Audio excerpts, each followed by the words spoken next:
Stori inaanza katika kituo kimoja cha kulelea watoto yatima.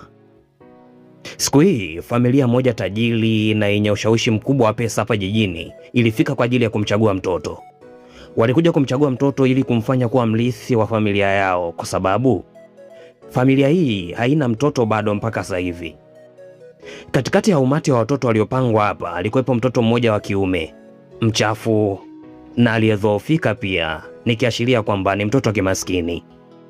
Macho yake yalijaa tamaa, akiamini kuwa kama angechaguliwa na familia ile tajiri, basi angepata pesa za kumwokoa mama yake ambaye alikuwa anapigania uhai wake kwa sababu alikuwa anaumwa sana. Mtoto huyo akiwa ameshikilia ua dogo alilolichuma kando ya barabara, alijipenyeza kimya kimya kwenye mstari. Wakati huo huo, mkuu wa ile familia ambaye ni bibi kizee mwenye hadhi kubwa sana alikuwa akizozana na mwanaye.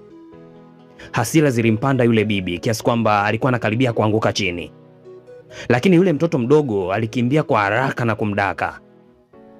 Bibi yule aliposimama na kumtazama yule mtoto, uso wake ulipigwa na butwaa. Kwa sababu gani? Sura ya mtoto yule ilifanana 100% kabisa na sura ya mwanaye wa kumzaa kabisa alivyokuwa mdogo. Mkurugenzi wa kituo kile alijaribu kumfukuza yule mtoto kwa sababu hakuwa ni mtoto wa pale, yaani alifosi kuingia hapa. Lakini yule mtoto alipiga magoti na kumsihi yule bibi kizee amuokoe maisha ya mama yake, kwa sababu mama yake anaumwa sana.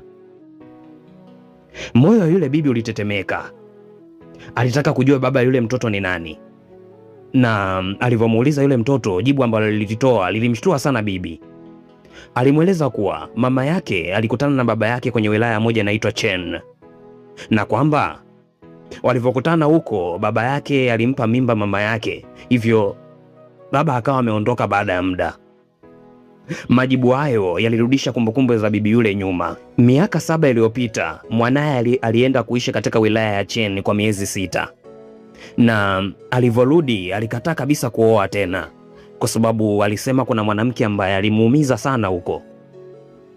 Hivyo akaanza kufikiria labda mtoto huyu labda angekuwa mjukuu wake, kwa sababu muda aliotaja uliendana, eneo liliendana, na hata sura ziliendana pia. Hivyo bibi hakuwa na kitu kingine ambacho kingemfanya kwepe kuamini kwamba labda huyu angekuwa mjukuu wake. Bibi aliamua kumchukua yule mtoto ili akamkutanisha na mwanaye uso kwa uso. Wakati huo huo, mwanaye ambaye ni CEO wa kampuni moja kubwa sana alikuwa kwenye mkutano na waandishi wa habari. Alikuwa akiendelea kuongea na kuweka msimamo wake kwamba hana mpango wa kuoa wala hata kuja kuoa, na hana mpango wa kuwa na mtoto pia. Lakini ghafla mama yake aliingia ukumbini akiwa amemshika mkono yule mtoto mdogo. Mtoto alimkimbilia na kumkumbatia akiamini labda amempata baba yake tayari. CEO alizani mama yake labda ameamua kumlisi yule mtoto kutoka kule kwenye kituo cha watoto yatima. Lakini mama aliamua kumwambia ukweli pale pale kwamba mtoto huyo ametoka katika wilaya ya Chen na anamtafuta baba yake, na mama yake anaitwa Yang Xiaoxiao. Baada ya kusikia jina hilo, akili ya CEO iliruka miaka 7 nyuma. Alikumbuka jinsi alivyoficha utajiri wake na kufanya kazi ya kawaida huko Chen, na jinsi alivyompenda binti moja aliyeitwa Xiaoxiao kwa dhati sana. Lakini siku aliyataka kumwambia ukweli kwamba yeye ni CEO wa kampuni moja kubwa, alimkuta Xiaoxiao akiwa katika mazingira ya kutatanisha, nguo zikiwa zimechanika, huku akizuiliwa kulipiza kisasi, kwamba Xiaoxiao alimzuia CEO kulipiza kisasi kwa wale waliomchania nguo. CEO pia alikumbuka jinsi Xiaoxiao alivyomkataa siku hiyo, akidai kwamba hataki maisha ya kiumaskini, na kisha akaondoka na mwanaume mwingine mzee fulani hivi. Kutokana na maumivu hayo yaliyogeuka kuwa chuki, CEO alimwangalia yule mtoto na kumkataa katakata. Alijiaminisha kuwa wakati yupo na Xiaoxiao hakuwa mjamzito, hivyo mtoto yule lazima atakuwa ni yule mtoto wa yule mzee pale.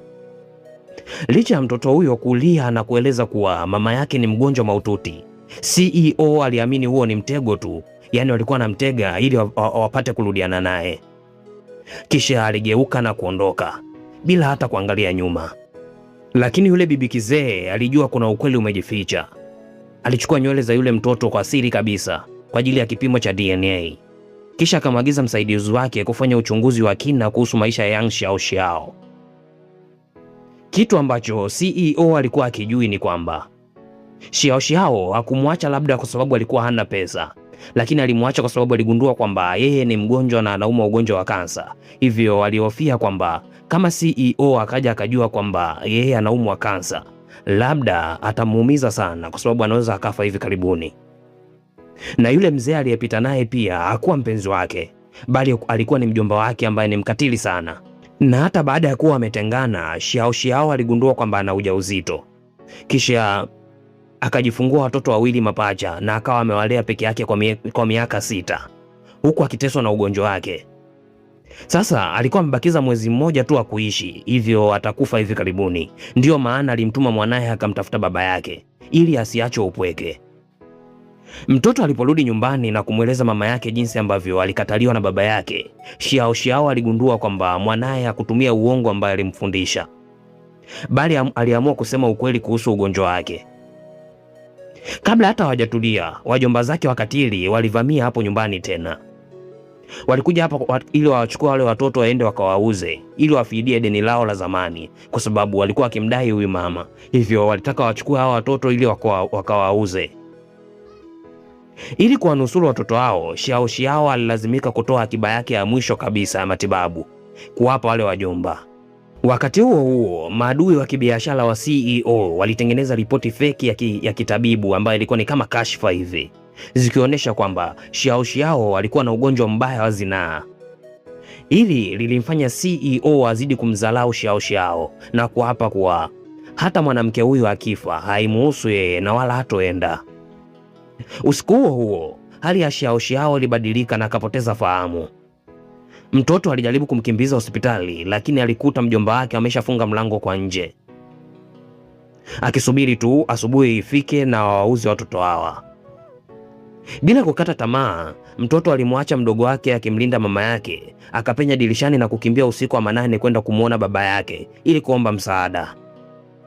Alipofika kwenye jumba lile, alimsihi tena baba yake aukoe uhai wa mama yake, lakini CEO akiwa bado amefumbwa na macho na hasira alikataa kata kumsaidia. Hali hii ilimkasirisha sana yule bibi kizee, ambaye aliamuru majibu ya DNA na ripoti ya uchunguzi viletwe haraka. Mtoto alirudi nyumbani akiwa amekata tamaa kabisa. Mama yake alijitahidi kutabasamu licha ya maumivu, alimtuliza na kumwomba asimtafute tena baba yake. Wakati huo huo, katika kile chumba chenye giza na umaskini, shangazi yao katili alifika kwa nguvu akijaribu kuwachukua wale watoto ili akawauze. Lakini kule kwenye jumba la kifahari muda ulikuwa umesimama pia. Msaidizi wa familia aliwasili akiwa na ukweli wote mkononi mwake, ukweli ambao ulivunja ukimya wote wa miaka 7.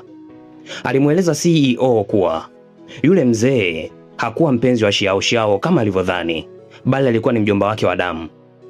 Pia alifichua siri nzito kwamba mjomba huyo alivyomlazimisha Xiao Xiao kumwacha CEO miaka 7 iliyopita. Alitishia kumzuru CEO vibaya kama angekataa. Xiao Xiao hakumwacha kwa sababu ya pesa, alimwacha CEO ili kumlinda. Msaidizi huyo aliendelea akionyesha ripoti ya halisi ya daktari, ripoti iliyothibitisha kuwa Xiao Xiao hakuwa na ugonjwa wowote ule wa kawaida, lakini alikuwa na ugonjwa wa kansa. Kansa ambayo ilitokana na matatizo ya kujifungua watoto wake. Na katika miaka yote hiyo hakuwahi kuolewa wala kuwa na mwanaume mwingine yeyote ile, bali aliteseka mitaani na kulala na njaa akiwa na wale watoto wake. Akili ya CEO ilisimama. Dunia ilimzunguka. Kila kitu alichozani kwamba labda kingekuwa ni ukweli kwa miaka 7, kumbe kilikuwa ni uongo mtupu yani.